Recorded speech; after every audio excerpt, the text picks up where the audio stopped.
Comissão organizadora dia taça rotativa Sanana Cup ia lorong sentolo fulangne. Presidente Comissão Organizadora da Taça Rotativa Sanana Cup, Hatoli Hirakne e Haneknar Fatin vai repetir dele sábado fim de semana. Tir Feliciano Perpetua Ximenes, Comissão Organizadora a dia da semana e lorong do anulur sentolo fulangne, Horazão também se halafali coordenação com o ministro Juventude, Desporto e Articultura, onde colhia quando o processo a utiliza campo estado municipal dele para realização atividade referente. Em nome da Comissão Organizadora da Taça Rotativa Abonana para 2023, em nome da Sisira Hotu, durante a minha preparação cleurona, relacionado a minha adianta para a semana hoje, Horazão também halo preparação laos fácil, também a minha reba buat barak.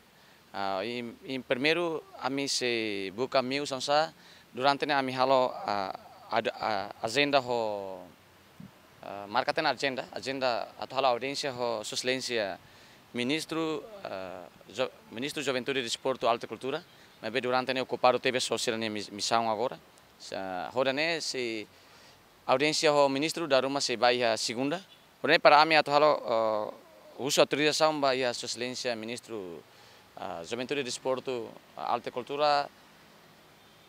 Hori halo coordenação ba campo futebol ne.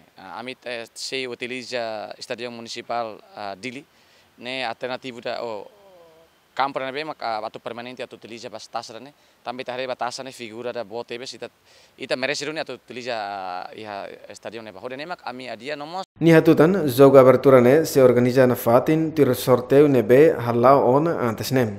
Foi na dok ia tana technical meeting nomos asa te consideran sadara rifa kale ne ia tana klubu rua ne mak klubu ida mak umanaing usi klubu relai lale FC nomos klubu husi klubu Nuvers Abalai klubu dane campeão ia liga manufai horane tambah evento neka ita foti campeão sera usi município foi mai compete taça dane hodane klubu ida sira dara sorteio klubu Nuvers Abalai mak hetang atu heta abertura ho manang.